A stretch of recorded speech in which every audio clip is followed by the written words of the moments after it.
Kailan po ba dapat tayo nagpopropa ng ating mga succulent o nagkakat ng ating mga sakis at saka nagre-repotting? Ano po bang buwan o anong panahon na dapat tayo nagkakat ng ating mga sakis o nagbubunot para ilipat natin sa ibang mga pot o mag-propagate? So yan po ang aking isi-share sa inyo guys, at samahan po ninyo ako, lalo na po sa mga beginners pa lang po na nag-start na mag-alaga ng ating mga succulent. Ang pinakamaganda pong panahon para magpropa tayo o mag-cut, magpatubo ng mga dahon ay kapag ganito pong summer, mainit ang panahon. Kasi kapag nag-cut tayo at saka nag-propagate ng mga sakis natin, madali po siyang ma-air dry dahil sa ang panahon natin mainit. Kaya kapag ganitong summer, sinasamantala kong mag-air dry o mag-propa ng ating mga sakis. Katulad nitong atin pong Purple Delight. So napakataas na po nito. Ito pa po yung dati nating purple na tumanda na siya. So marami na pong mga tumutubo dyan sa katawan niya. Ngayon, ikakat natin siya para magkaroon siya ng mga babies dito sa katawan niya. Karamihan, dun tutubo sa puno, ayan. At tingnan po ninyo to, ang hahaba na niya. Kasi dati ang ating lupa o ating soil mix dito is punong-puno yan, nakaapaw dyan. Para sa mga beginners po, ginawa ko po, binawasan ko siya ng lupa para makalubog itong ating Purple Delight. Dahil sa nabubunot siya kapag humahaba at mabigat yung nandito sa ibaba, itong mga dahon, bumibigat siya, kaya siya nabubunot. So ito, kung ganito po na inilubog ko siya, meron siyang suporta. So pwede akong magdagdag ng potting mix dyan kapag mas bumigat yung nandito sa ibaba nating saki. So ikakat natin siya habang tag-init. Yan ang pinakamaganda pong magpropa, yung mainit ang panahon. Ito, ipatong natin dito yung ating CP. Ayan, mainit pa po ang panahon. Ayan, kaya dito. Dito na lang po, kung kita. So, kasi andito tayo sa itaas, kaya mahirap. So, ito, sana kita. Ayan. So, ito po, ang laki.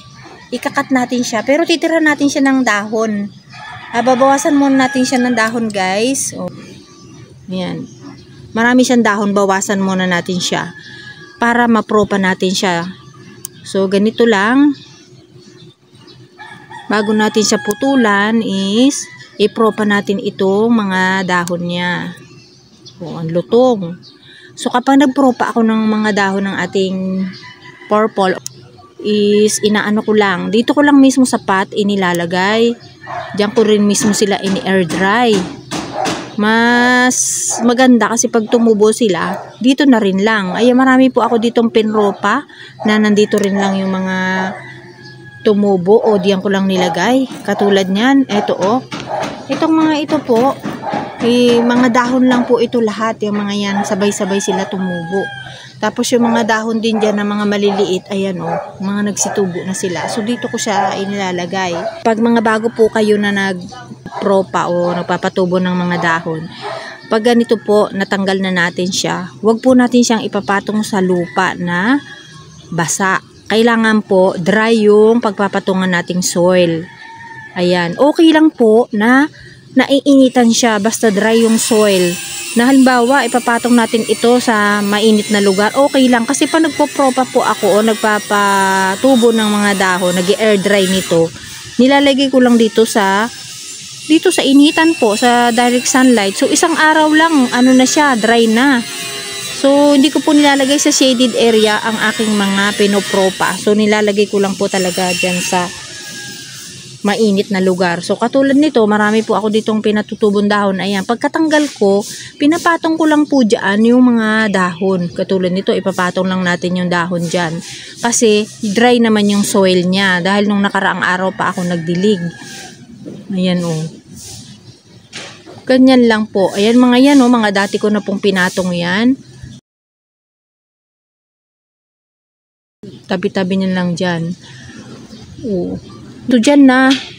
O. Yung mga yan. O katulad dito. Ito, dyan natin ilagay. Katulad po nito, ito yan, tumutubo na siya. Ayan. Pag hinuhos ko, ayan, natatabunan ng lupa yung kanilang mga dahon. So, ganyan po. Katulad po nito, mga bago pa lang yan na mga nilalagay ko mga dahon. Ito, nagsitubo na pala siya. Ayan. Kita nyo na nagbitak na yung mga soil mix natin sa sobrang tindi ng init.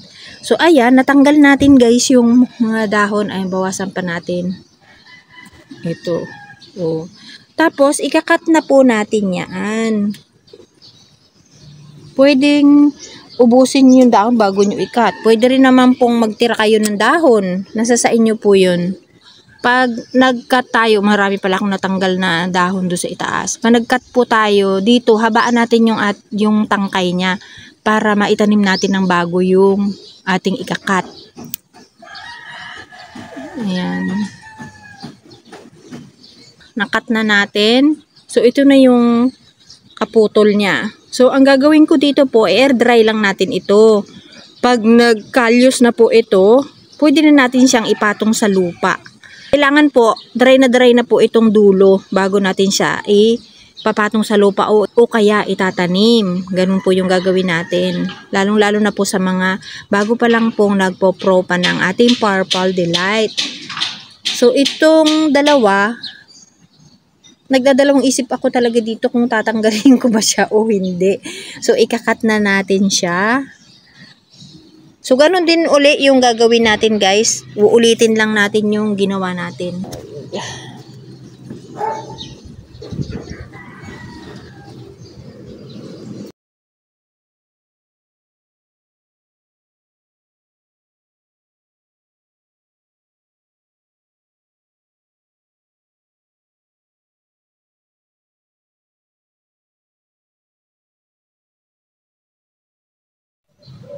Ito na po yung ating nakat na mga Purple Delight. So, marami pa rin po tayong dahon na ipopropa. I-air dry po natin yan hanggang ma-dry itong mga dulo ng ating mga... Yan, makikita po ninyo magda-dry yan. Pwede nating ipatong sa lupa. O katulad ng ginawa ko na pwedeng ipatong sa lupa pero dry yung soil. At ito, hintayin natin tong magkalyos, yung mga yan, bago natin siya itanim o ilubog na natin siya sa lupa o sa ating potting mix kapag nagkalyos na po yung mga dulo nila o mga pinag-cut natin o yung mga pinagputulan ng ating mga Purple Delight. So, maganda po, gawin natin ito kapag summer. So, kaya ako noon, nung tag-ulan, last year, hinayaan ko pong humaba o nabunot na po yung iba nating mga purple dahil sa nabubunot siya dahil sa mabigat po yung dulo at panay ang ulan kaya bumibigat. So naghintay po ako ng summer katulad ngayon para ma-cut natin siya at saka mapropa. Dahil hindi po ako nagpo-propa ng tag-ulan. Itong summer talaga ang pinaka the best na magpropa tayo ng ating mga succulent. Dahil ang sumunod po sa summer ay tag-ulan na. Yun naman po yung pagtubo ng ating mga dahon na ipinropa at yung mga kinat po natin. Tamang-tama po na na-air dry na po silang lahat bago dumating yung tag-ulan. Ito naman po ang ating pagre-repat. Ayan, kasi ang tagal na nitong ating mga pang-repating na ghosty. Mga tuyot na masyado at saka sira na yung mga polybag niya. Aalisin natin lahat ito sa kanyang polybag at itatanim natin dito sa ating lumang pot. So, ito yung ating lumang pot. Yan, meron na siyang soil mix, 70% na lupa at saka 30% na pamis. Yan po yung aking ginagamit na potting mix. So, ito yung ating ghost. Tatanggalin natin lahat ng lupa. Ayan. So, panahon ito ang the best time na mag-propagate ng ating mga sakis o mag-repotting ng ating mga sakis. So, pag nagre-repot po ako, inuubos ko po lahat ng mga lumang ugat. Yung mga lumang ugat nila, tinatanggal ko. Meron din po akong pagtatanim na kasama rin yung ugat na may kunting lupa.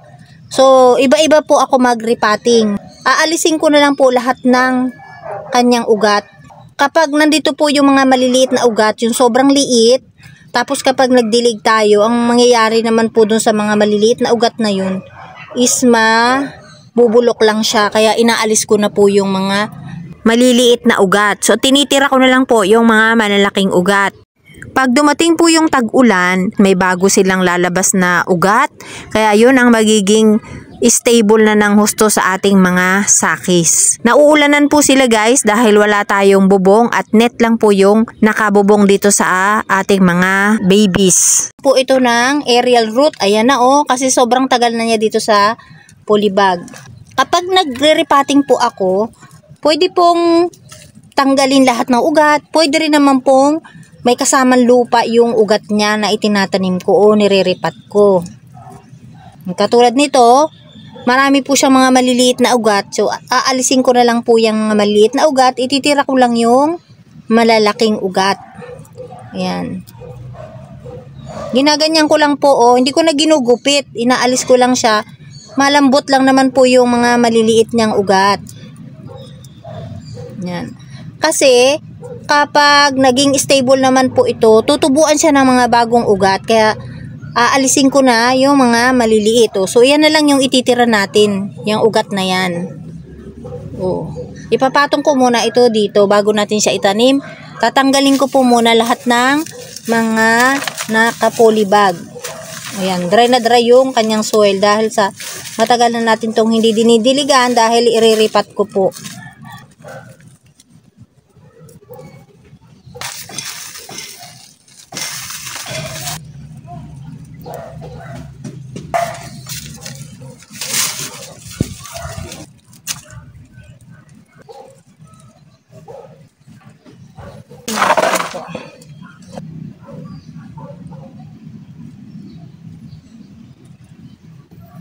So, itatanim na natin to guys na ating ghosty.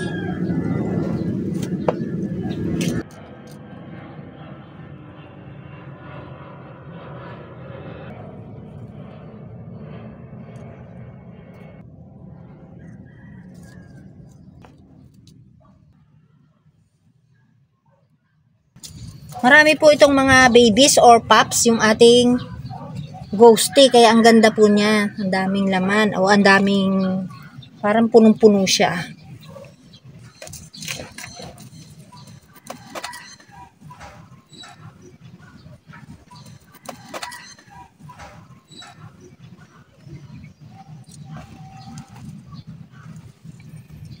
Ito po, pwede kong ilagay na dito sa naiinitan. Kasi kapag nagtatanim po ako guys, hindi ko na po nilalagay talaga sa shaded area. So, pagkatanim ko nito, pwede ko na siyang iwan dito mismo sa kanyang kinapupwestuhan. O kaya dito sa ating plant rack, ipapatong ko siya. Hindi po talaga ako nagpapatong sa sa shaded area. Nasubukan ko na yon, hindi effective sa akin na itinatago sa shaded area ang mga bago kong ripat. So, kung saan sila pupwesto, doon na po talaga sila. Hindi ko na po siya inaalis o katulad nito. Dito po ay naiinitan buong maghapon. So, dito lang siya. So, ang tendency naman po nito kapag bagong tanim, lalambot yung dahon ng ating mga saki. So, okay lang naman po yan na lumambot. Kasi kapag diniligan natin siya, kapag after 1 week na, okay na po siya, na po yun. Unti-unti po mag-a-adjust na siya. Kaya okay lang po na nasa initan siya. Sanay na po ako ng gano'n na pagkatapos kong itanim, andito lang siya sa sunlight. Katulad ng mga nasa mahabang pot ko. Nandito na sila, hindi ko na po sila inaalis dahil sa sobrang bigat nila. So doon ko na mismo tinatanim, doon ko na rin sila nilalagay. Hindi ko na po nilalagyan ng kahit anong bubong. Basta kung saan sila nakatanim, doon na po yung pwesto ng ating mga sakis. So ganyan lang po ang pagre-repotting ko na ghosty. Ayan. So ilalagay natin yung babies niya kasi may dalawang maliit na babies. Papatong ko dito Sayang Ilalagay natin siya. So ayan po guys ang ating ghosty. Lalagay ko lang siya dito sa baba o kaya doon sa itaas sa plant rack. Diyan sa dyan. O dito lang. Pwede po kahit saan. Tapos after 1 week, Saka ko lang po ito didiligan. So, didiligan ko kasama yung dahon. Diyan sa ibabaw ko dinidiligan ng hose. Yung spray, isprayhan ko siyang ganyan. Tapos, kailangan kapag bagong dilig, nandito rin talaga sila sa initan. Kasi kung wala po sila sa sunlight, tapos nagdilig tayo, lalo na't bagong tanim natin, tapos nasa shaded area, ang mangyayari po dyan sa ating mga sakis, mabubulok po siya. Unti-unti makikita niyo yung dahon mabubulok na. 1, 2, 3 hanggang sa sunod-sunod, hanggang sa yung katawan niya mabulok na. Kaya kailangan po, nasa sunlight po talaga sila kapag itinanim o kapag diniligan na. Ang tendency po kapag nagdilig tayo tapos nasa shaded area siya, hindi siya kaagad matutuyo yung soil mix niya. So, mai-stuck po siya sa basa.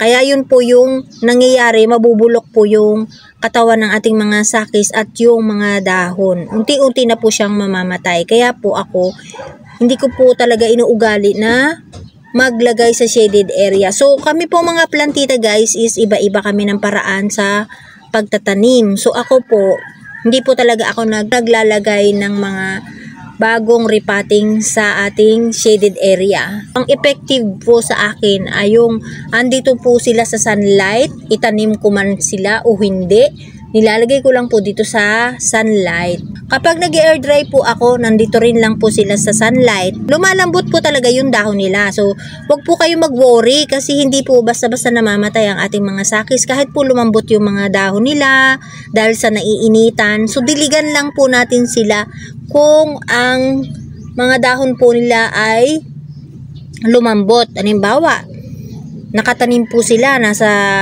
direct sunlight. Nakita nyo malambot yung dahon o hinawakan nyo malambot yung dahon. So, diligan lang po natin yung ating mga succulent. Tapos mga after 2 days, bisitahin nyo, hawakan nyo yung dahon. Matigas na po yun. Wag lang po yung ano talaga na nasa shaded area kayo tapos dilig kayo ng dilig. Yun dun po talaga bumibigay ang ating mga sakis. So guys, dito ko po ilalagay yung ating niripat na ghosty. Ayan, dyan siya. Pag umaga pa lang po, naiinitan na sila dahil dun manggagaling ang sikat ng araw. So yan ay naiinitan na po lahat. Hanggang alas 2 o 2:30 nainitan sila. Sa ngayon, nag-iba yung sikat ng araw. So hanggang 3:30 na abot, mainit pa po sila dito. So, nasa sunlight po sila. Diyan lang yan po.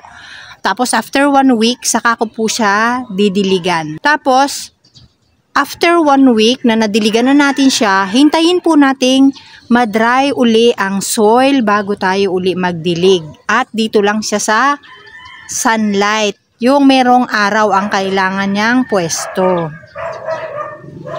I-share ko na rin po sa inyo pala itong ating namulaklak na naman. So, last year po, binigyan tayo nito ng 2 bulaklak. Pero, mukhang 2 rin po yung ibibigay niya sa akin ngayon.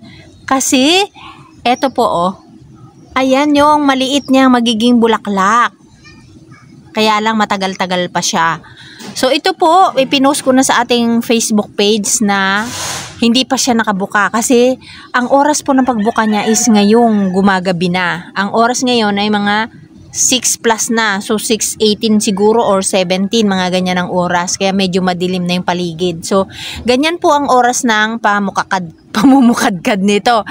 Pinicturan ko po ito kanina. Nandun yung oras. Makikita nyo. I-attach ko dito kung anong oras siya. Mayroon akong kinuha ng mga 4 plus, pero nakatikom pa rin yung kanyang flower. So, ngayon, pagkatapos kong mag-vlog nitong ating Purple Delight at ang ating ghosty, yan para sa mga beginners, ay isasama ko na rin po itong ating plants na to na nagkaroon na ng flowers ngayon. So last year 2 binigay niya sa akin, so ngayon magiging 2 din po. At saka baka hindi lang po 2 kasi lalo na ngayon summer, marami po siyang magbigay ng flowers. So sunod-sunod, so ito na siya. Hindi lang kagandahan yung view kasi dumidilim na tayo guys, dahil yan po ang oras ng pamumukadkad niya. So, meron tayong in-upload nito guys. Last year yan na mulaklak. So, ito na siya guys. Oh. Ang cute ng flowers nito guys. Ayan o. Kaya kailangan kung gusto mong makita ang mamukadkad ito, ganitong hapon. Dahil kanina ay nakatikom siya. O, ayan o. Ang ganda po ng flowers nito kasi yellow. Last year, nagbigay na rin sa atin to ng bulaklak. So, yan. Ganda po ano. Na-post ko na po ito sa ating Facebook page ng video. So, may video na tayo sa ating Facebook page nito guys. At sa ating TikTok. Ayan. So, ayan na siya oh. Oh, pangit na ng view kasi gabi na. Madilim na. So, sa aking CP lang, medyo maliwanag. Pero ang paligid ko dito is yun, medyo dumidilim na po. Kasi sayang din naman, namukadkad yung bulaklak niya. Para makita rin po ninyo na mga bago pong manonood dito sa aking YouTube channel. Ayan guys, oh. Cute no, ng flowers niya, oh. Mas maganda nung nakaraang taon kasi sabay po silang namukadkad. Ito ay nag-iisa lang. Pero meron pang kasunod. Hindi nga lang sila sabay. Baka meron din po kayong ganito. Ayan, namukadkad na, namulaklak na rin po ba yung ganito ninyo guys? So yan lang po guys ang aking share at maraming pong salamat sa inyong panonood. Thank you for watching at mag-ingat po tayong lahat guys. Bye!